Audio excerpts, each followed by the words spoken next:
Genesis chapter 11. We have officially entered double digits. I know that 10 has been done, but c'est la vie. Hello, my name is Lydia, and I am currently reading the entire Bible chapter by chapter, day by day, until I get to the end of it. I started in James, so this is like my 50-something video now. But feel free to join me now or go back in time and watch anything from James to this point. But let's get into it. Genesis chapter 11. This is very topical because I read the Bible in 3 languages: French, Spanish, English, to varying degrees of success. So we're going to be reading about the Tower of Babel today, or Babel, but I say Babel. The Tower of Babel. Now the whole world had one language and a common speech. As people moved eastward, they found a plain in Shinar and settled there. They said to each other, "Come, let's make bricks and bake them thoroughly." They used brick instead of stone and tar for mortar. Then they said, "Come, let us build ourselves a city with a tower that reaches to the heavens, so that we may make a name for ourselves. Otherwise we will be scattered across the face of the whole earth." But the Lord came down to see the city and the tower the people were building.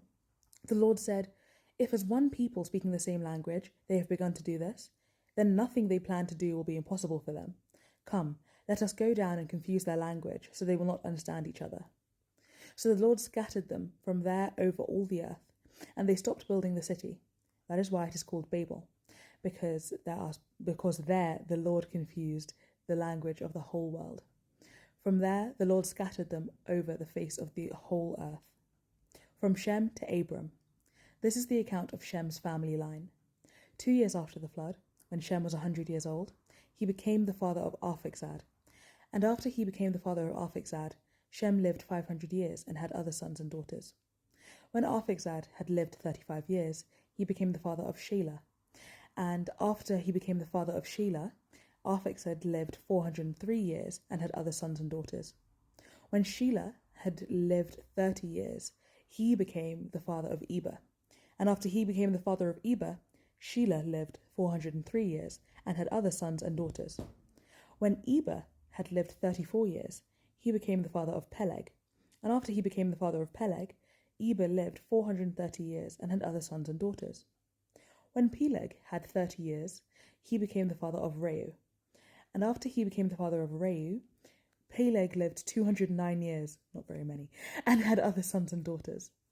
When Reu had lived 32 years, he became the father of Serug. And after he became the father of Serug, Reu lived 207 years and had other sons and daughters. When Serug had lived 30 years, he became the father of Nahor. And after he became the father of Nahor, Serug lived 200 years even, only 200, and had other sons and daughters. When Nahor had lived 29 years, he became the father of Terah. And after he became the father of Terah, Nahor lived 119 years and had other sons and daughters. After Terah had lived 70 years, he became the father of Abram, Nahor, and Haran. Abram's family, because it keeps going. This is the account of Terah's family line. Terah became the father of Abram, Nahor, and Haran became the father of Lot. While his father Terah was still alive, Haran died in Ur of the Chaldeans, in the land of his birth. Abram and Nahor both married. The name of Abram's wife was Sarai, and the name of Nahor's wife was Milcah. She was the daughter of Haran, the father of both Milcah and Iscah. Now Sarai was childless because she was not able to conceive. Terah took his son Abraham. No, not Abraham, just Abram. Not Abraham just yet.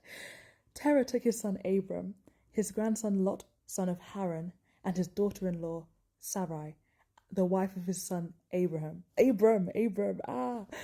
And together they set out from Ur of the Chaldeans to go to Canaan. But when they came to Haran, they settled there. Terah lived 205 years and died in Haran. Every time I have to read names. It's so difficult. It's all right though. We made it in the end. Thank you so much for joining me today, and I pray that God blesses your day. And God willing, I'll see you tomorrow. So I hope He blesses you today and tomorrow. I pray I've butchered that. I pray He blesses you tomorrow and today, in case I don't post. But thanks for joining me, and God willing, I'll see you tomorrow. Bye.